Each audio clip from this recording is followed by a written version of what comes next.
Hello, today we have a 2012 Vauxhall Corsa. I'm going to show you where's the OBD 2 location. It's very easy point, but if you looking for a first time, very difficult to identify because most car located underneath here, this side or that side. But the most Corsas not located here. Normally, it's if you're going for a middle of the console dashboard. Radio,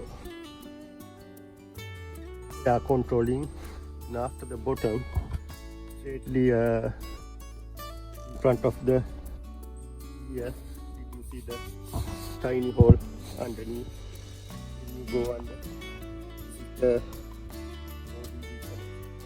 OBD2 port located in the Vauxhall Corsa.